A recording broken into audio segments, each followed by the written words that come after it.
In today's video, we're going to be taking a look at the upcoming snowstorm that is coming tonight, and we also have some other snow threats on the way, as well as an interesting temperature pattern that is going to be cold for a little bit here, turning warmer later on, and we're going to be diving into that throughout this video. Now, before we dive into things, I want to introduce you guys to somebody.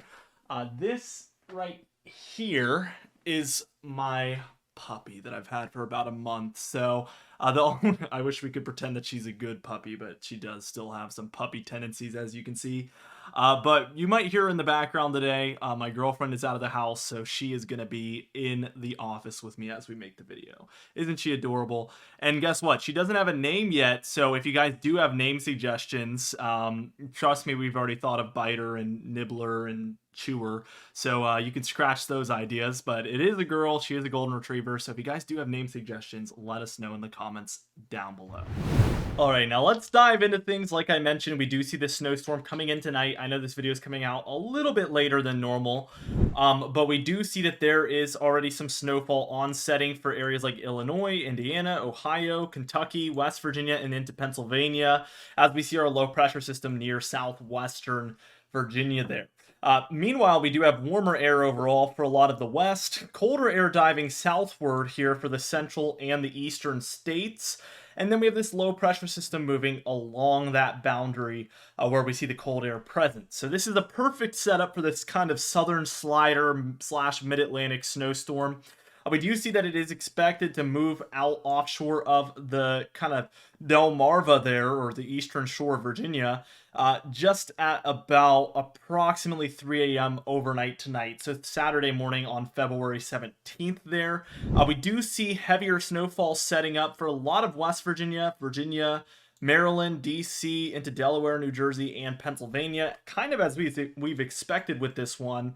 And as we keep going, we see cold air is present throughout Saturday and even into Sunday here. And it gets a lot quieter after that storm is said and done, where, as far as precipitation, there's not a whole lot going on here. But as we look out west, we can see some rainfall occurring for a lot of California here. This will translate into snowfall for the Sierra Nevada mountains. And then throughout the Cascades and the Rockies, we do see some light to moderate snowfall occurring. That's all as we're heading into Sunday night into Monday here. By the time we're reaching Monday afternoon here on the 19th, what we see is another more major storm system moving onshore to the west here, bringing widespread snowfall throughout the Cascades, Sierra Nevada, and then a lot of these Rockies here, especially kind of the western extent of the Rockies, so Idaho and Utah for the most part.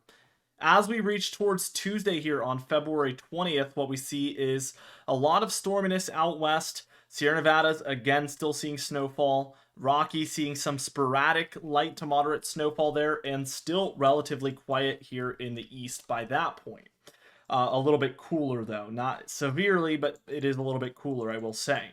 By the time we're reaching Wednesday on the 21st, pretty interesting situation. We have an extremely strong low at 992 out here, and it's over the ocean. It has this really beautiful structure. We can see it kind of spiraling there, and we see the cold front underneath. Beautiful storm, but it is way too far offshore, as you can see, to impact the United States. Let's just take this towards Thursday here, and what we end up seeing is that we do have some development here in the eastern states. Again, we have this round of cold air now moving in. We talked about it yesterday, but around that 22nd, 23rd time frame, we do expect this to occur. We have another low pressure system developing here that looks to potentially ride along it. So let's watch how this plays out as we reach towards Friday here. We do see a pretty massive eastern snowstorm underway. This appears to be, let me confirm here, yeah, I think that's a 972 millibar low pressure center right here over the Delmarva once again. And what we see is this cold air centered around the interior eastern states and the Ohio Valley, somewhere in between there. I would say through Ohio and into West Virginia. As you know, though, it doesn't matter exactly where it's centered. It's not going to make a huge difference in the surface temperatures. But the important part here is that if this is the temperature structure, I think the storm is going to track somewhere along the coast, not offshore of the coast. If we see the center of that cold air a little bit further to the east, you're going to watch that storm right offshore. That would be probably the most ideal for cold and snow lovers. As we head overnight, we see it gets all the way down to a 961 millibar low pressure center. And this is going to be at approximately 2 a.m. on Saturday. on February 24th, and again 961 offshore of Boston. We're seeing severe snowfall for Vermont, New Hampshire, Maine, Massachusetts, and into southern New England. So a very, very major one there. And as we reach Saturday afternoon, it's already said and done. We're left with colder air once again. But by Sunday, we're seeing this warm up that we've been talking about that we're expecting on the 25th. It's getting underway by this point. We see warmer air pushing in from the south, and really that cold air is being forced out back up to Canada.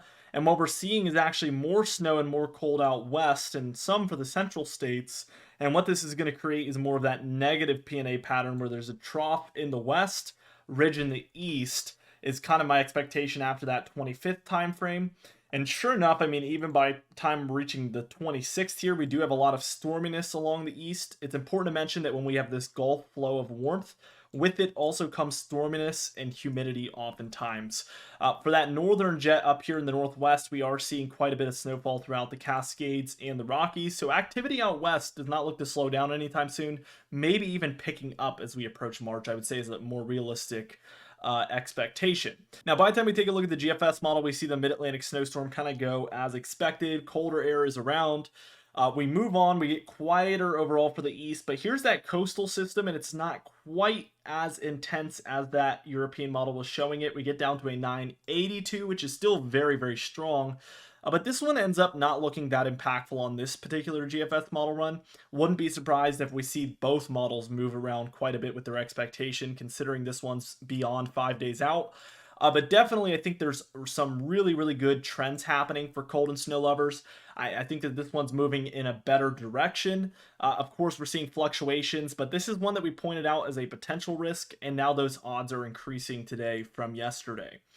We get another potential storm system there, but really, I mean, this is beyond the 25th, and overall, I mean, we see warmth there. This model has a more transient snowfall event, and what I mean by that is our main low is up here, over Canada and near the Great Lakes. And what we have is a cold front extending down from it, just like this. It's almost extending all the way to Mexico. And we have cold air pouring in behind this very violently, and then warm air shoving its way up the East Coast. So what ends up happening with this one is there is snow. Obviously, we see that in here, and that might not even be the case. But if it is, we have rainfall to the east. But keep in mind, all of this is moving eastward. So what happens in these transient snowfall events oftentimes is we get rainfall to start, which gets everything saturated. There's lots of warm air out ahead of this cold front. And then we get back end heavy snowfall. Oftentimes that heavy snowfall in the back end is not going to accumulate. Just because it's, again, saturated, very warm, and that's why we handle these types of systems a little bit differently. But very interesting to see that strong of a storm. We get very cold air after that. But again, we warm right up by the time we're reaching March 3rd here, so that does come to an end pretty quickly. All right, now let's take a look at our total precipitation here on the European model run. We see plenty for the west, as we've noted. We have a couple of interesting storm tracks that appear to be pretty common here throughout the upcoming pattern. We have a couple of those mid-Atlantic storms, a couple of those, suppressed very far south storms, and that's what leads to this overall precipitation pattern. Drop it. Can you drop that receipt? Drop it. There we go. Now, by the time we're taking a look at the total snowfall here, I mean, very, very large amounts out west. No surprise. I mean, we say this every single day in the winter. I've been saying that every single video since December started, so no surprise at all. By any means. We do see plenty of snowfall throughout the Ohio Valley into the Mid-Atlantic and Northeast. One, because of this quicker, more minor snow system that moves through. And then also we get that coastal system that's extremely strong offshore Boston, and that leads to 10 inches plus for a lot of the Mid-Atlantic and Northeast. So we're going to have to watch that one. Obviously, the weaker of the two that's happening tonight is almost a sure thing. I say almost because of what happened with our previous snowstorm, where models shifted drastically within 12 hours. So almost a sure thing. And then that one that is about 5 to 7 days out, that's certainly something that we do expect some changes and shifts with. So we're going to be watching that one very, very closely. The GFS model overall through the entire run, we end up with a lot more overall snowfall. for a lot of West Virginia, Pennsylvania, New York, into Vermont, New Hampshire, and even into Maine. We end up with heavier amounts and multiple snowstorms in this northeast corner. Also get a little bit here from that major storm system over the Great Lakes in areas like Minnesota and Wisconsin. And again, no surprise, we have a lot out west. Let's take a look here at the upcoming temperature pattern. We see that big cool down there for around the 17th, 18th. We have another on the way for the northeast around the 19th, 20th. We do warm up briefly, but we get another cold air mass around that 23rd, 24th time frame, which follows up with a very warm pattern in the east where we're left with a negative PNA overall. We see the cold temperatures out here in the west. That indicates a negative PNA. We see the warmth surging for the central and the eastern states here, and that's what we're left with overall. Anyway, guys, thank you so much for watching this video. Be sure to subscribe for daily weather videos just like this one. You can even hit the bell icon for daily notifications when we upload so you never miss one. Be sure to like the video if you did enjoy it, leave a comment down below, and I'll see you guys in the next video.